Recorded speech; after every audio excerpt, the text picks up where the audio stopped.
तो हमने जब मोशन को डिफाइन किया था तो हमने कहा था कि motion is change in position of an object with time.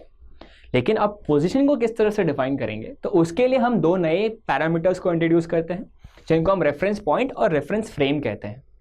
अब मेरे पास यहाँ पे एक पॉइंट P है जिसके पोजीशन को मुझे डिटरमाइन करना है, तो उसके लिए मैंने एक नया पॉइंट लिया पॉइंट O, जिसको मैं रेफरेंस पॉइंट कहता हूँ।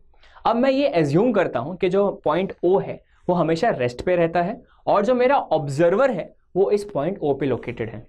अगर आप यहाँ ध्यान से देखेंगे तो पॉइंट P के पोजीशन को डिटरमाइन करने के लिए मुझे दो चीज़ों की ज़रूरत पड़ेगी। पहला कि पॉइंट P इस पॉइंट O से कितना दूर है, that is the distance of point P from point O, और दूसरा कि पॉइंट P कौन से डायरेक्शन में है। तो ऐसी क्वांटिटीज जिसमें डिस्टेंस और डायरेक्शन दोनों आते हैं उन्हें हम वेक्टर्स कहते हैं। तो ये लाइन जो है O to P के लिए उसको हम position vector of point P बोलेंगे। सिमिलरली जो लाइन O to Q जा रहा है उसको position vector of point Q बोलेंगे। उनको रिप्रेजेंट किस तरह से करते हैं, तो RP with a arrow at its top वो उसका पोजीशन वेक्टर होता है। तो हमने देखा कि एक रेफरेंस पॉइंट इनफ नहीं होता किसी भी पॉइंट के पोजीशन को डिटरमाइन करने के लिए। तो हम उस केस में क्या करते हैं कि अ coordinate system that uniquely determines the position of an object उसको हम रेफरेंस फ्रेम बोलते हैं। रेफरेंस फ्रेम वो होता है कि एक रेफरेंस पॉइंट प्लस एक पर्टिकुलर डायरेक्शन। मतलब अगर मेरा ऑब्जेक्ट एक वन डायमेंशन मोशन कर रहा है तो उस केस में मेरा रेफरेंस पॉइंट O और एक पर्टिकुलर डायरेक्शन x डायरेक्शन जहाँ मैंने यहाँ पे लिया है, तो उस केस में अगर मुझे पॉइंट P का पोजीशन वेक्टर डिफाइन करना है या पॉइंट P का पोजीशन डिफाइन करना है तो वो कुछ इस तरह से होगा। सिमिलरली अगर मेरा ऑब्जेक्ट जो मोशन है वो टू डायमेंशन में हो रहा है, एक प्लेन में मोशन हो रहा है, तो उस केस में मैं दो डायरेक्शन और एक पॉइंट लूंगा। मेरा रेफरेंस पॉइंट O हो गया और ये दो डायरेक्शंस हो गए। तो इस केस में मेरे पोजीशन P का जो पोजीशन वेक्टर होगा या पोजीशन होगा वो कुछ इस तरह से डिफाइन होगा। तो हमने देखा कि रेफरेंस पॉइंट और रेफरेंस फ्रेम कैसे डिफाइन होते हैं। अब ये कितने इंपॉर्टेंट होते हैं एक मोशन को डिस्क्राइब करने के लिए, ये हम एक स्टोरी के थ्रू से देखेंगे।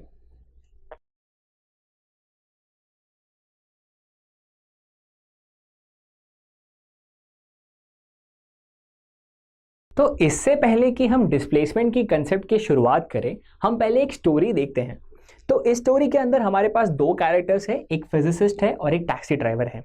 तो इससे पहले कि फिजिसिस्ट ने टैक्सी ड्राइवर की कैब बुक की, दोनों ने एक सिचुएशन पे ये अग्री किया कि वो जो टैक्सी ड्राइवर है उसको पैसे उस हिसाब से मिलेंगे जितना वो फिजिसिस्ट को अपने इनिशियल पॉइंट या फिर इनिशियल रेफरेंस पॉइंट ए से दूर लेके जाएगा। अब क्योंकि टैक्सी ड्राइवर एक बहुत सीधा साधा इंसान था तो उसने ज़्यादा कुछ सोचा नहीं और उसके लिए हाँ कर दी। इस चीज़ के बाद दोनों अपना जर्नी शुरू करते हैं और आफ्टर सम टाइम फाइनली वो इस पाथ को फॉलो करते करते पॉइंट बी पे पहुंच जाते हैं। पॉइंट बी पे पहुंचने के बाद टैक्सी ड्राइवर अपने ओडोमीटर को चेक करता है जो उसके कार में है और फिजिसिस्ट को ये बताता है कि उन्होंने 20 किलोमीटर डिस्टेंस ट्रैवल किया। 20 किलोमीटर्स जो उसने ट्रैवल किया था 10 रुपीज़ के रेट से उसे 200 रुपये मिलने चाहिए। बट फिजिसिस्ट उसे ये कहता है क्योंकि हमने इस चीज़ पे अग्री किया था कि तुम मुझे अपने इनिशियल रेफरेंस पॉइंट से जितना दूर लेके जाओगे मैं सिर्फ तुम्हें उसी के पैसे दूंगा। और अगर अब तुम पॉइंट ए और पॉइंट बी को मैप पे देखो और इसे कनेक्ट करके देखो तो तुम मुझे सिर्फ 5 किलोमीटर जितना डिस्टेंस दूर लेकर आए हो और इस हिसाब से मुझे सिर्फ 50 रुपये तुम्हें देने चाहिए। ये जो डिस्टेंस होता है फिजिसिस्ट ने उस टैक्सी ड्राइवर को बताया, इसे डिस्प्लेसमेंट कहते हैं। तुम इसके बारे में और पढ़ो और तब जाके मुझसे तुम 200 रुपीज़ मांगना। लेकिन अब टैक्सी ड्राइवर बेचारा सीधा साधा सा इंसान, और क्योंकि उसने अग्रीमेंट के लिए हाँ कर दी थी तो वो 50 रुपीज़ एक्सेप्ट कर लेता है और फिर आगे जाके फिजिक्स में डिस्प्लेसमेंट का कंसेप्ट पढ़ता है। तो ये डिस्प्लेसमेंट का कंसेप्ट क्या है ये हम देखते हैं अब आगे की वीडियोज़ में।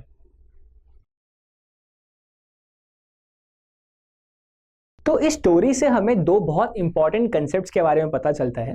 पहला है जो डिस्टेंस, जो हमें पहले से पता है, which is equal to the path length which is travelled by the object.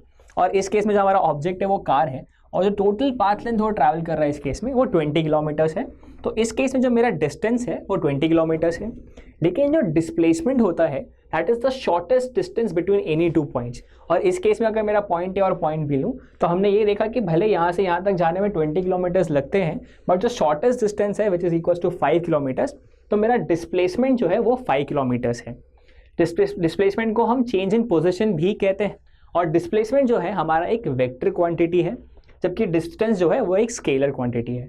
Distance को हम s से रिप्रेजेंट करते हैं और डिस्प्लेसमेंट को s with a vector over it represent करते हैं। इन दोनों के जो SI यूनिट्स होते हैं वो मीटर्स होते हैं और जो डायमेंशंस है वो L raise to the power 1 होता है।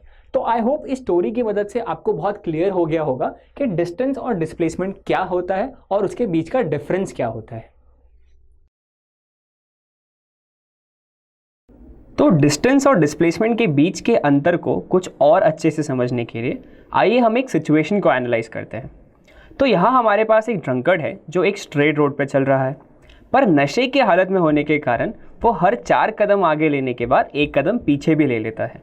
नशे में धुत उसे उस रोड पे एक गड्ढा नज़र नहीं आता जो उससे सिर्फ 9 मीटर दूर है।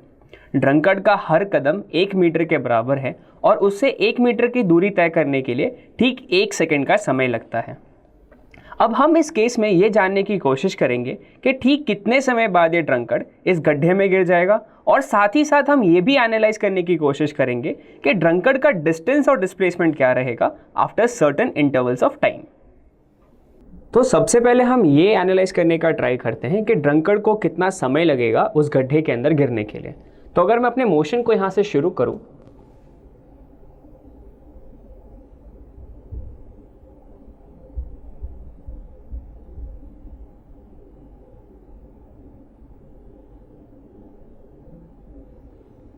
तो हम यहाँ क्लियरली देख सकते हैं कि ड्रंकर्ड को जो समय लगता है गड्ढे के अंदर गिरने के लिए वो 13 सेकंड के बराबर है।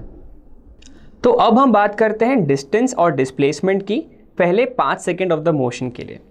हमें पता है कि जो डिस्टेंस होता है वो पाथ लेंथ के बराबर होता है। ड्रंकर्ड के द्वारा कवर किया गया path length in the very first 5 seconds of the motion को हम 2 पार्ट्स में डिवाइड कर सकते हैं। पहला part t = 0 to t = 4 seconds के लिए, जिस केस में मेरा ड्रंकर्ड जो है वो फॉरवर्ड डायरेक्शन में चलता है और वो 4 मीटर्स का पाथ लेंथ कवर करता है। हमें पता है after 4 metres that he takes in the forward direction वो 1 मीटर पीछे या फिर 1 स्टेप पीछे लेगा। तो from t = 4 to t = 5 seconds मेरा ड्रंकर्ड 1 मीटर और ट्रैवल करेगा। लेकिन पाथ लेंथ जो है, क्योंकि वो ऐड होता जाता है हमेशा, तो मेरे total path length for the 5 second interval would be equals to 5 metres, and my distance, since it is equals to the path length traveled, it will be equals to 5 meters for the first 5 second interval। लेकिन अगर मैं displacement की बात करूं तो मुझे पता है डिस्प्लेसमेंट जो है वो पाथ लेंथ पर डिपेंड नहीं करता, वो एक वेक्टर क्वांटिटी है जो कि सिर्फ फाइनल पोजीशन और इनिशियल पोजीशन पर डिपेंड करता है। हमने देखा कि आफ्टर 5 सेकेंड जो मेरा final position of the drunkard है वो 3 मीटर दूर है अपने इनिशियल पोजीशन से। तो मेरी डिस्प्लेसमेंट की अगर मैं बात करूं आफ्टर द 5 सेकेंड इंटरवल, तो that would be equals to 3 metres, जहां की मेरा डिस्टेंस जो था वो 5 मीटर के बराबर था। अब मैं चाहूँगा कि आप ये सेम एक्सरसाइज t = 10 सेकेंड्स और t = 13 सेकेंड्स पे भी रिपीट करें, और मैं होप करता हूँ कि आप इस एक्सरसाइज को करने के बाद डिस्टेंस और डिस्प्लेसमेंट का जो अंतर है वो काफ़ी क्लियरली समझ जाएंगे।